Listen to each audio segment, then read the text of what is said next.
పంపిణీ కానీ ఇతర డిస్ట్రిబ్యూషన్ వీటికి కానీ ప్రతి నెల ఫస్ట్ నుంచి మొదలై వేకువజామునే ఇళ్లకు వెళ్ళి నిస్సహాయులైన వృద్ధులకు అలాగే వికలాంగులకు ఇలాంటి సెక్యూరిటీ అవసరమైన వర్గాలకు జగన్మోహన్ రెడ్డి గారి ప్రభుత్వం ఆయన అదే పనిగా ఏర్పాటు చేసిన వ్యవస్థ ఏదైతే ఉందో హ్యాండ్ హోల్డింగ్ చేస్తూ గవర్నమెంట్ పథకాలన్నీ కూడా నేరుగా ఇంటికి చేర్చే వ్యవస్థ, వాలంటీర్ వ్యవస్థ, దాన్ని ఎన్నికల పేరుతో కోడ్ ఆఫ్ కండక్ట్, మన మోడల్ కోడ్ ఆఫ్ కండక్ట్, దీనికి సంబంధించి కోడ్ అప్లై అవుతుంది, దాంతో ఇన్ఫ్లుయెన్స్ చేసే అవకాశం ఉంది కాబట్టి దాన్ని ఆపేయాలి, దాని ద్వారా ఈ డిస్ట్రిబ్యూషన్ జరగకూడదని ఎలక్షన్ కమిషన్ పెట్టి ఆపించారు.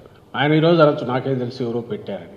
ఆయనకు తెలుసు ఇలాంటి చండాలమైన పని తను డైరెక్ట్గా చేస్తే ప్రజా వ్యతిరేకత విపరీతంగా వస్తుంది ప్రజల్లో అని చెప్పి తనకు ఎప్పుడూ తెలిసిన వెన్నతో పెట్టిన విద్య ఏదైతే ఉందో ఎవరో ఒకరిని ముందు పెట్టుకొని డ్రామాలు ఆడిచ్చే.